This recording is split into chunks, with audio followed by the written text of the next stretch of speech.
चिड़िया की शादी को काफी समय गुजर गया था, लेकिन अभी तक चिड़िया की कोई भी संतान नहीं थी। चिड़िया के घर में उसका पति, चिड़िया और उसकी सास रहते थे। चिड़िया की सास बहुत अच्छी थी। उसने कभी चिड़िया को महसूस ही नहीं होने दिया कि उसकी संतान नहीं है, बल्कि वो तो हमेशा उसे तसल्ली ही देती।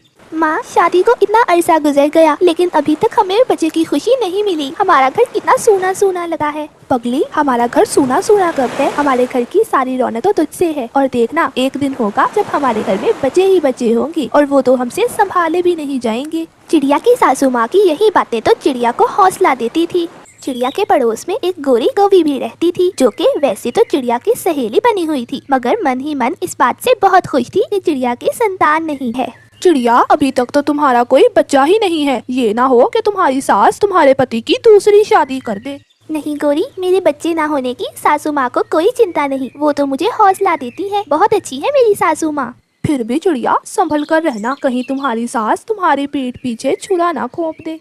कौवी ऐसे बातें कर रही थी कि चिड़िया की सास पीछे खड़ी सारी बातें सुन रही थी। कौवी, तुम कर लो कोशिश। तो शादी के अगले रोज ही अपने पति को लेकर अलग घोंसले में रहने लगी, और यहाँ मेरी बेटी को मेरे खिलाफ कर रही हो। जितनी चाहे कोशिश कर लो, मेरी बहू मेरे खिलाफ नहीं होने वाली।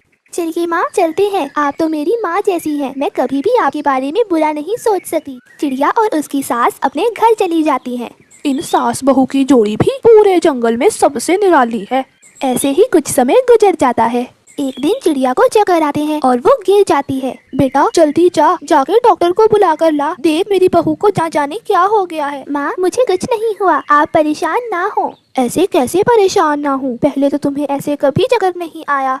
फिर चिड़िया का पति बुलबुल डॉक्टर को बुलाकर ले आता है। बुलबुल चिड़िया का चेकअप करती है। चिड़िया, बधाई हो, तुम माँ बनने वाली हो। इतना सुनना था कि चिड़िया की सास और पति तो खुशी से पागल हो जाते हैं। देखा चिड़िया, मैं कहती थी ना कि हमारे घर में भी बच्चे की फुलकारियाँ जरूर सुनाई देंगी। फिर चिड़िया की सास अपने बेटे से कहती है, बेटा, अब तुमने पहले से ज्यादा बहू का ख्याल रखना है। तुम हर रोज ताजा ताजा फल लाना। मैं अपने हाथों से अपनी बेटी को फल काट कर खिलाया करूँगी। जी माँ, मैं समझ गया। फिर एक दिन चिड़िया के पेट में बहुत तेज दर्द होने लगता है। माँ, मेरे पेट में बहुत दर्द हो रहा है, मुझे जल्दी से डॉक्टर के पास ले जाएं। बेटा, अभी तो अंडे होने में बहुत समय बाकी है, अभी से दर्द क्यों होने लग गया? फिर चिड़िया की सास और चिड़िया का पति उसे डॉक्टर के पास ले जाते हैं। बुलबुल डॉक्टर चिड़िया का चेकअप करती है और कहती है, परेशानी वाली कोई बात नहीं। आपकी बहू के पूरे 12 अंडे होने वाले हैं, इसीलिए पेट में दर्द हो रहा है। भगवान तेरा शुक्र है, तूने हमें एक साथ इतनी खुशियाँ दी। एक ही बार में हमारा घर खुशियों से भर दिया। फिर वो सब घर वापस आ जाते हैं। बेटी, अब तुमने किसी भी काम को हाथ नहीं लगाना, बेड पर ही लेटे रहना। मैं सारे जंगल में मिठाई बांट के आती हूँ।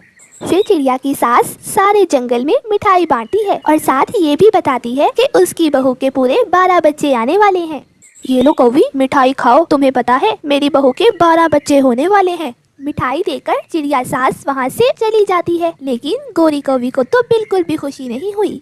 अगले दिन गोरी चिड़िया के घर जाती है और चिड़िया से कहती है, चिड़िया, मुझे तो तुम पर दया आ रही है। एक साथ इतने बच्चे तुम कैसे संभालोगी? मेरी मानो तो 1 या 2 अंडे ही रखो, बाकी अंडे तोड़ दो। तुम दफा हो जाओ मेरे घर से। बच्चे 2 हो या 12, हमें पालने हैं। तुम्हें क्या, निकलती हो या मैं मार मार कर भगाऊं? कवि तो तुरंत वहाँ से उड़ जाती है। माँ, अब मैं इस कवि से कोई दोस्ती नहीं रखूंगी। मुझे पता चल गया ये कितनी स्वार्थी है। फिर कुछ दिनों के बाद चिड़िया के घर में पूरे 12 बच्चे हो जाते